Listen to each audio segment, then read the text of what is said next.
Hello everyone, I am Matthew from Miscellaneous Debris, and welcome to the Weekly Bros Podcast, episode number 5. Here in part 1, RD and I are breaking down and reviewing Avengers Infinity War, what predictions we got right, what we did and what we did not think worked, and what we thought of the first batch of character deaths. Before we begin, if you like what you hear, please don't forget to like, share, and subscribe to the channel. As always, you can reach us via email, realweeklybros@gmail.com, or you can hit us up at Twitter at The Weekly Bros. So without any further ado, Miscellaneous Debris presents to you the Weekly Bros Podcast, Episode 5, Part 1. Enjoy.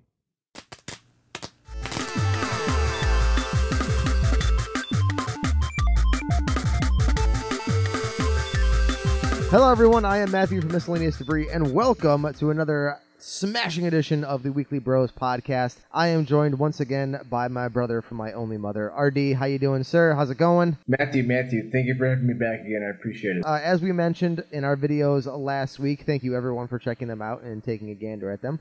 We do have an email address now that you can reach out to us if you would like. It is realweeklybros@gmail.com.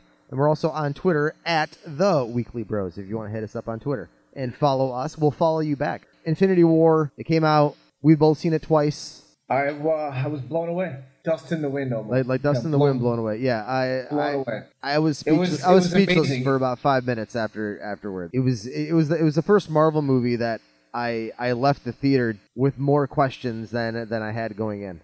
Well, you kind of expected that too. I mean, you knew this was going to set up a cliffhanger ending for Avengers 4 next year, right? Yeah. Well, when the Russo brothers were talking about it, they were filming the two. It was Avengers Infinity War Part 1, and then it was Part 2. And then when they started filming and started writing, they figured that the first movie was going to be a complete story from start to finish. And I mean, it was a complete story for Thanos, but it wasn't a complete story for anyone else. Well, it was basically Thanos' story, wasn't it? Yeah, no, it completely was. It was his. I mean, he started with one stone, he got all 6, and that's it. That's the film in 2.5 hours. Yeah. You know? It did not seem like 2.5 hours, though, did it? No, it did not. It went by pretty quick. So let's just jump right into it. We talked about surprises last week, and we did. Damn. Can we make some predictions? Let me tell you that. So Rick, why don't you kind of gloat in your prediction being correct? Well, I hate gloating, but I'm going to do it anyways. The Red Skull showing up. Got to tell you, loved it. I audibly gasped and was like, yes! It was great to see him. Because, and as we talked about last week, it was, where is the Red Skull? He is still somewhere out there. And they kind of. He didn't have a huge character in a huge part of the film, but it was a nice place to put him, and he had explanation of why it was there, and it was really cool. I was glad he popped up. It was starting to bug me after 10 years. I think we all kind of saw it coming, but when we actually saw it, meaning Thanos winning at the end and snapping his fingers, it's just one of those moments in when you're like. You're excited to see where it's going to go from here, but at the same time, you're like, how did you do it? Why did you do that? Oh man, why would you? It was pretty intense. Like you wanted, I wanted it to happen. You wanted it to happen too. Yeah, you wanted the utter destruction. I did of the universe. You wanted that, and I got it, and I'm not sure how I feel about it now. And you got it right. So, I mean, but to see him snap his fingers and to not know that apprehension of, oh my God, what just happened? Yeah. It was satisfying, and also, I was also elated. Like, this is awesome. I don't know what's going to happen next. It was pretty cool. And one of the great things I thought about one of the many things that I liked about Thanos, just overall as a character, was just his utter, as we call it, badassness in our villains category. The dude has an axe in his chest, and right before you think he's about to die, he just looks at Thor, talks some major shit, and then kills half the universe. I mean, the moxie that you gotta have. Maybe he's got some big purple balls to go with the big scrotum chin he has. Yes, and I am very glad that Peter Quill not only pointed that out, but he also called him Grimace. That was pretty funny. I'm gonna gloat a little bit here, and As you should, because you were spot on. I'm not gonna lie to you. I am a grown man, and I can admit this. I teared up during the Gamora death scene. It was a very emotional moment with the whole tie-in to Gamora thinking that Thanos doesn't love anything, and it turns out that he does love her. And just the slow motion of Gamora hitting his hand, telling him no, and the tears down Thanos' eyes. Oh my gosh, so emotional. It got me. It got me right in the feels, in all the feels. But yeah, that whole scene on Vormir was, I think, one of the coolest scenes in the entire film. Just not only what happened in the scene, but the imagery of everything with the barren gray sand dune planet, and then the Red Skull popping up. It was pretty cool, and I wasn't as emotionally attached to the scene and to Thanos and Gamora's relationship as obviously you were. In the two Guardians movies, all you get is a little tidbit here and there of Gamora's relationship to Thanos, and even the little bit of backstory they gave you during Infinity War. I just didn't feel the connection there. To me, it didn't feel genuine, and I get it. I mean, it was obviously upsetting to see Gamora die like that, but at the same time, I wasn't weeping in my seat. I was shocked to see her die because I didn't. You didn't think they were actually going to go through with it? Yeah. Yep. I had that same thought, but at the same time, with these movies, you have to have stakes, and some characters have to. I mean, it's just something that you have to do. She's a huge part of the Guardians franchise, so where that dynamic puts Peter Quill into the next film is anyone's guess. But the other death that really, really hit me was Loki's. And not so much the fact that he died, but just the manner of how he died and how they visually showed it. Yeah, I mean, with the way he died? Yeah, with his eyes bulging out and turning. I mean, it was hard for me to watch.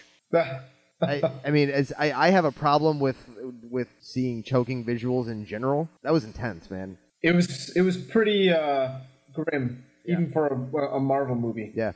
Well, like I was saying last week, Kevin Feige said, within the first 5 minutes of the film, you're going to know that Thanos is the biggest, the baddest villain they've ever faced. Yeah, well, I mean, he basically tosses Thor around like a rag doll, beats the crap out of the Hulk, and kills Loki and Heimdall. All in a span of, what? 5 minutes? Yeah. It was pretty cool. That was, kind of expected Loki to die at the beginning. We both talked about that. So we both the first scene, so... I had no doubt that it was going to happen. I knew it was dying. He was going to die for sure. Him trying to weasel his way back in there, and I'm going to be your servant, and go to stab him. That was the thing. At first I was like, is he going to play the role of Mephisto in this film? And then within 3 seconds of him saying you might need a guide to go to Earth, I was like, oh shit, he's going to try and kill him, and that's how it's going to set up. Yeah. The big finale of all the deaths and Thanos snapping his fingers, I think that was the crescendo of the entire movie. I mean, like you can surmise the whole entire movie within that last 5 minutes. Yeah. I mean, it definitely sums it up, that's for sure. We were both surprised, and we both had a few things in the film that we really liked. What was a disappointment that you saw? My first disappointment was some of the atrocious CG that they had in this film. There was the DC Universe CGI villains. Yeah, right? Proxima Midnight looked absolutely terrible. Corvus Glaive at times looked so fake that it was hard to get into it.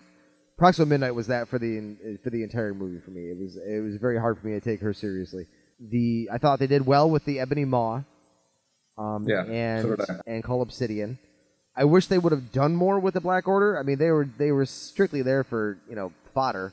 I get that, but I mean, you're introducing these new children of Thanos into the film, and I just thought that they could have done. I think the only one they really established as having any type of personality or character is Ebony Maw, and he got the most screen time, that's for sure. Yeah. And I think that his character was really cool, being Thanos' hype man. But I think that right. Some of the CG, like I said, with the Black Order, and there was a scene at the very end where they're all standing around Vision, where War Machine's walking around or Banner's outside of the Hulk, the Hulkbuster armor. It just looks like someone just placed them there. It was definitely looked like they were rushing to get some of the CGI done in this film, which is surprising for a Marvel film. But they're right. But in the airport battle in Captain America: Civil War, when you watch it again, and when Tony says, "Yeah, we really don't need to start a conversation here," look at the background. It looks so fake. It's like when in Thor Ragnarok when they were in Norway. It looks like that kind of fake, you know? No, that was totally in Norway, Matt. Oh yeah, totally it was. They were totally what about you? Was there anything disappointing in the film for you? I was not disappointed. Well, the CGI and the villains was the one thing that really stuck out. But the other thing, film-wise, was I kind of wanted to see Ant-Man. Apparently, he's going to show up in the next one. Yeah. Well, hey, man, I was right about that too. Why Ant-Man and Hawkeye? They're both under house arrest. Yeah, I just thought that was a cheap way to not show them in the film, though. And I mean, they better pay off now. What about it has to pay off. What about no Captain Marvel in the film and only the post-credit scene? Well, we talked about that too. Like, she was either going to show up at the very end, or she was going to be in the post-credit scene. It wasn't going to be like she was going to be a main character in the film. Uh-huh. So I wasn't really bummed out because I think they're going to build her up for her solo film next February does it come out? March 8th, I do believe. It's a good day. It is a good day. Yes, it is. And then obviously it feels like she's going to play a big part in Infinity War. Yes. Part 2. Yeah. I've got Avengers 4. Sorry. I've got some theories on that, but we'll talk about that a little bit later on in the show here. Let's talk about it now because I mean. Well, so here's my thing. Nick Fury obviously knew about Captain Marvel. Obviously knows something's up at the very end of at the post-credit scene in calling Captain Marvel. My guess is that Captain Marvel is the one who told Nick Fury to begin the Avengers Initiative because she knew that this day would come. Really? Yes. And I think that is why Thanos knows. And I think that is why Thanos knows who Tony Stark is. I think that Captain Marvel knew that this day was going to come, and it was going to come down to Tony Stark. Interesting. So I think that is how everything is going to tie together. I don't know how it's going to tie together. I haven't really thought it through that much, but that's my ongoing theory at the moment. How would Thanos know who Tony Stark was? Well, because Captain Marvel would be getting into some shenanigans with the Kree Skrull War. Right. In her film, and she comes into contact with Thanos. She comes into contact with an Infinity Stone, and she, sees the future or something, maybe Time Stone. I don't know. Right. Like I said, I haven't really thought it through completely. Still an ongoing theory. The one thing we did talk about, and it didn't happen. I mean, I think we both touched on how we both thought the movie was going to end, and what happened, what we wanted to happen.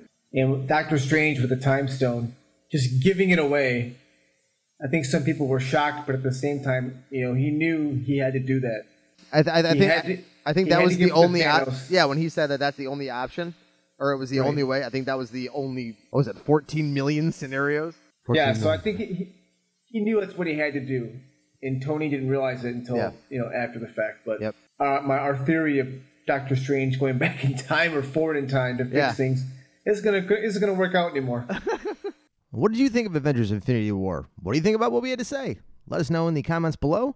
You can hit us up at Twitter at TheWeeklyBros, or you can email us at realweeklybros@gmail.com. Don't forget to like, share, and subscribe. Thank you for listening. Keep on living that dream, and we will see you soon.